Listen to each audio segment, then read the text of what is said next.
So I'm going to start reading this book, Myths and Legends by Philip Wilkinson. I've already read this book, I think I read it last year. It's pretty good. Lots of pictures and information, different mythologies from different countries or continents rather. So they have it split between Europe, West and Central Asia, South and East Asia, Africa, the Americas, and Oceania, so Polynesia and Australia. So I'm just going to read the introduction. Oh, there's some pictures there. And so it says, myths, stories of the gods, of heroes, and of great cosmic events are told in all the world's many cultures.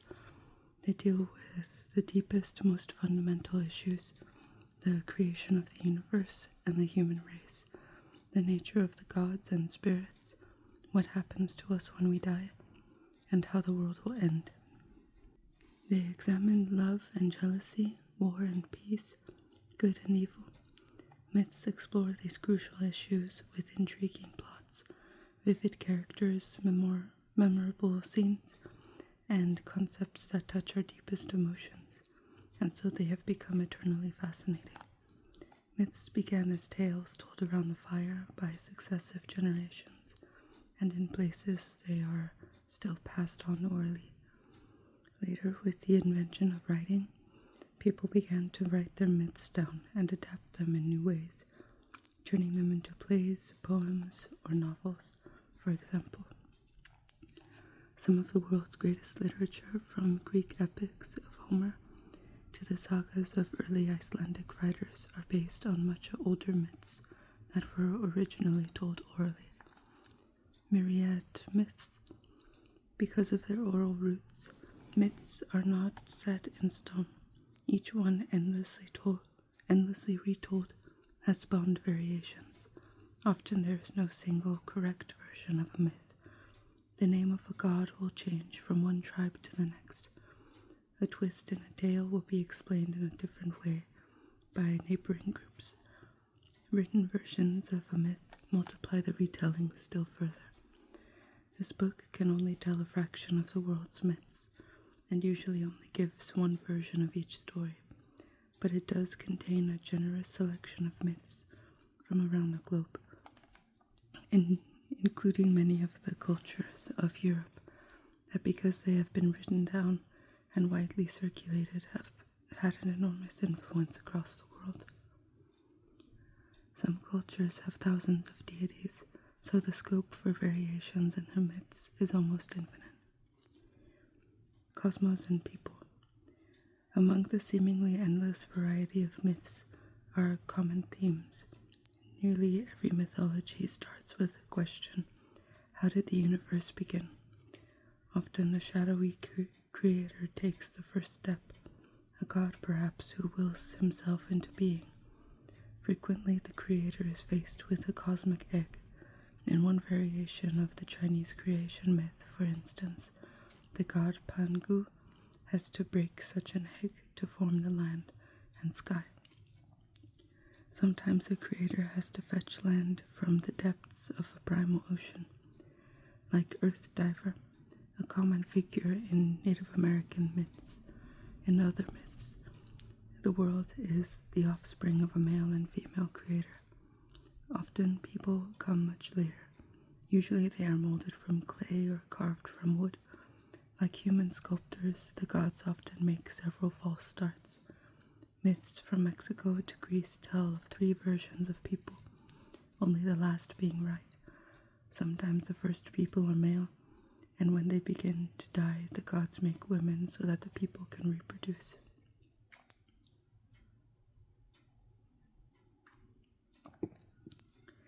Gods and their powers. Most cultures have a large number of gods or spirits, sometimes thousands, because there are spirits everywhere. In places as far apart as Japan and Africa, every Every rock, stream, lake, and hill may have its own spirit. Many local deities worshipped mainly by the people who live nearby and share their sacred space. For early peoples, the existence of the deities explained why the sun shone and where the rains came from. Yet even in cultures that have thousands of deities, there are core groups of widely known gods with special powers.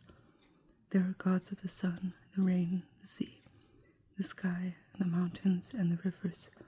Specific gods look after hunting, farming, love, childbirth, war, and death.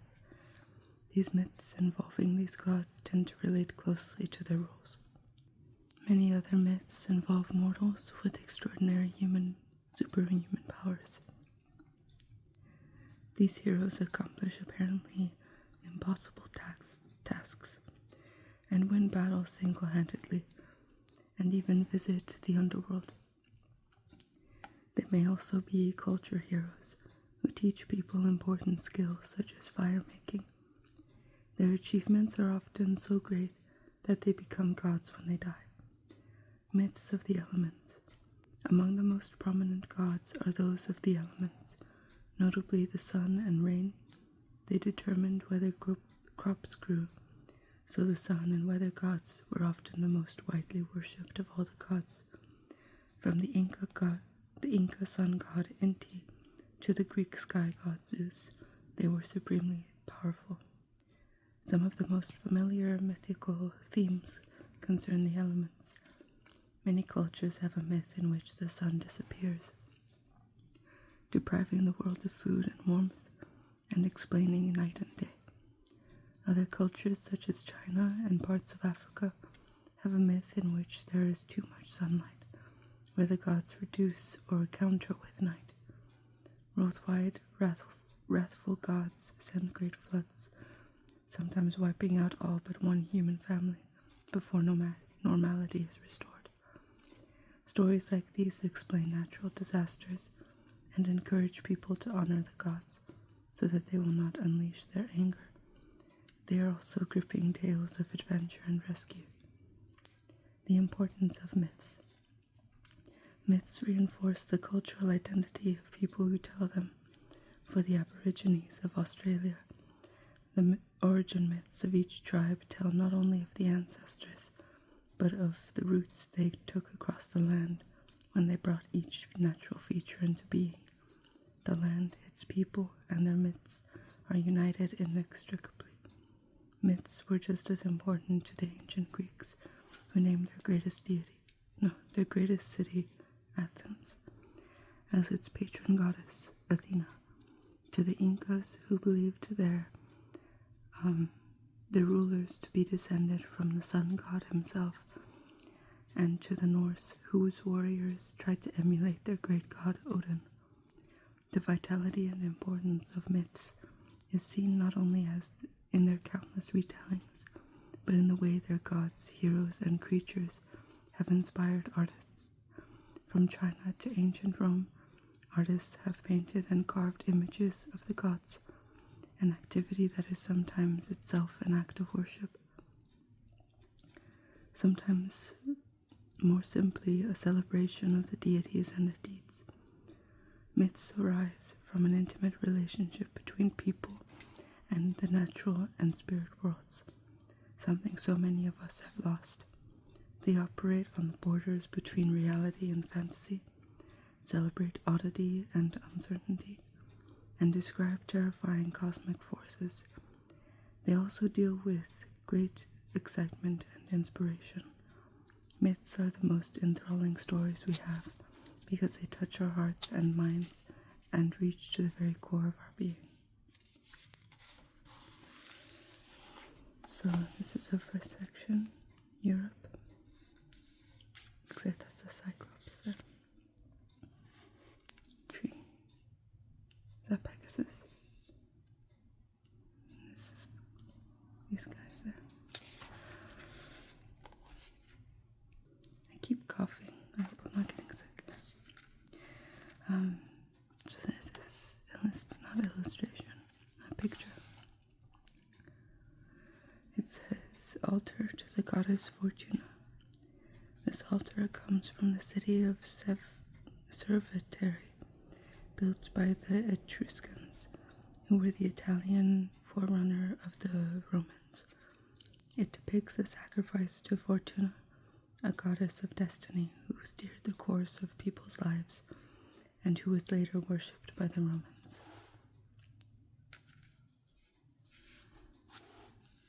Classical Europe. Myths of ancient Greece and Rome, with their tales of great loves, rivalries, and achievements of the classical deities and heroes, are some of the most familiar stories in all world literature. So this first one here says Sicilian temple. Classical temples such as this one in Agrigento in Sicily were rectangular structures enclosed by rows of columns. Inside was a room with a cult statue of the temple deity, where valuable offerings such as gold and silver were left.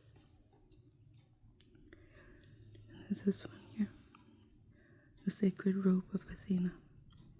This scene is part of a frieze, a series of carved reliefs that once decorated the Parthenon, the great temple of Athena on the Acropolis in Athens, dating from 438 to 432 BCE. It depicts the temple officials holding up the sacred robe of Athena. The civilization of ancient Greece, which realized its zenith in the 5th century BCE, was founded not one large nation or empire, but in a series of city-states, each of which had its own traditions, culture, and deities. As a result, many of the gods and goddesses of ancient Greece had local followings. For example, Athena was closely associated with Athens, Zeus with Olympia, and Apollo with Delphi, but ancient Greeks everywhere came to recognize a large group of deities who interacted with one another and with the world of people, rather in the manner of an extended human family with its myriad close relatives. Members of this great pantheon of gods and goddesses fell in love and had relationships, even with mortals, and had immense personal and political rivalries, and frequently went to war.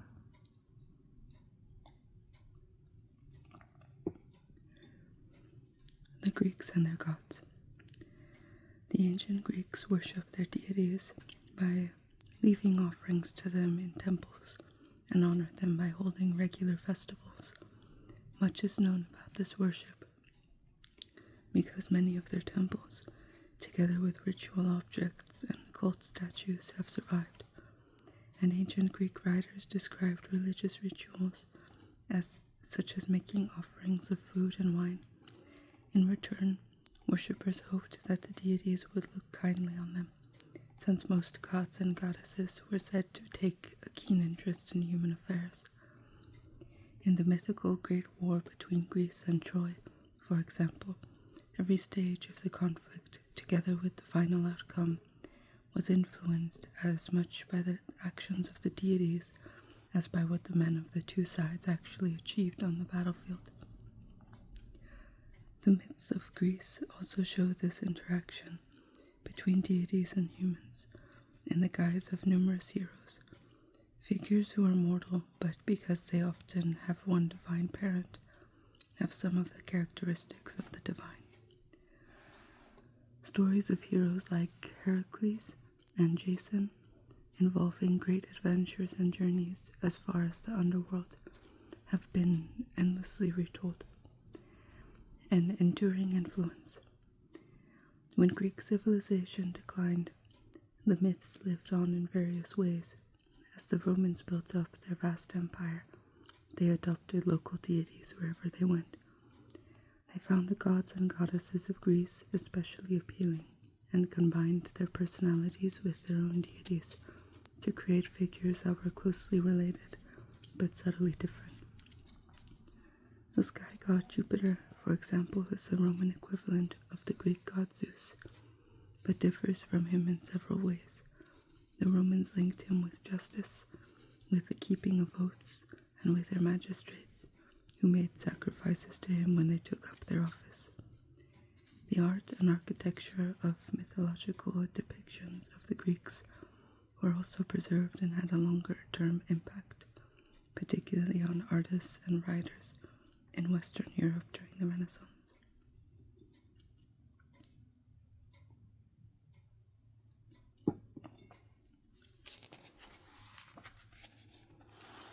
Ancient Greek creation.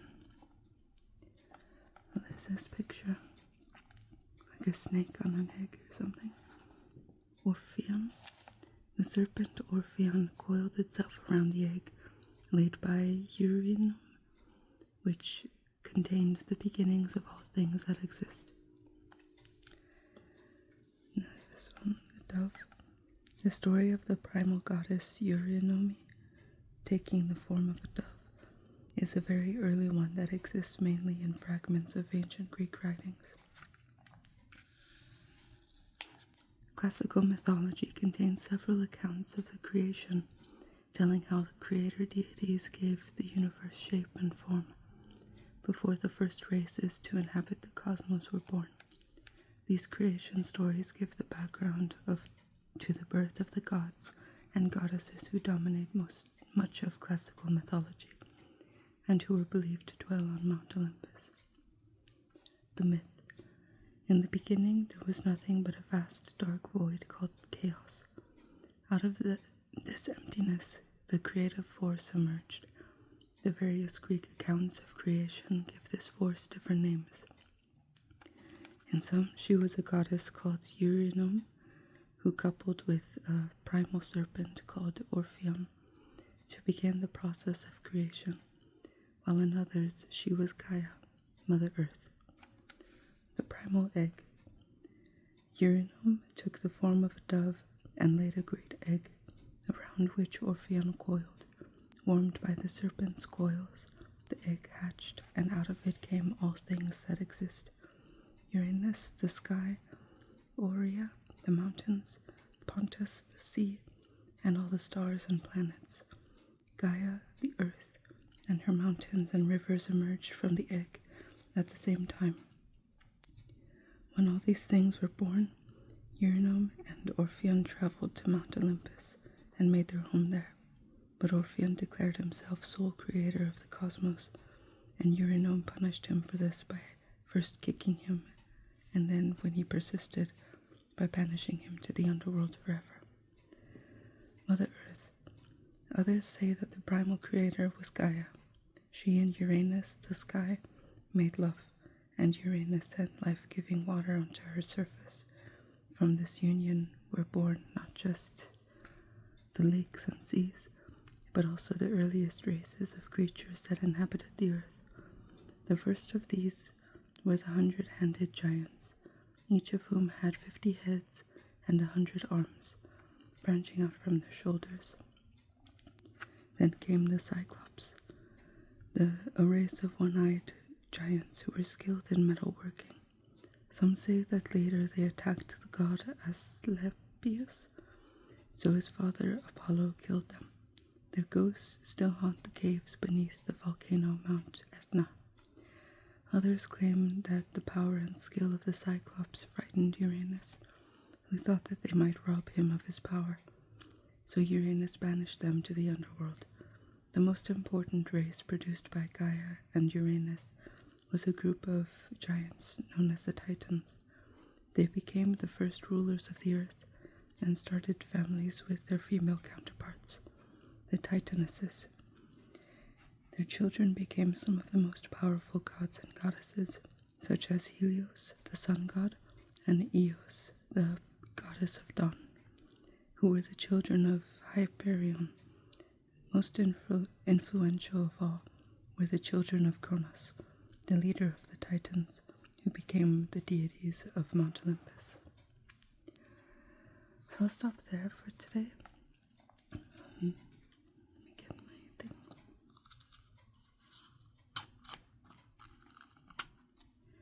I'll just mark that here. And I'll start reading on this side the next time I read this book. So, hope you enjoyed that. As part of Myths and Legends by Philip Wilkinson. Yeah, hope it helped you fall asleep a little bit.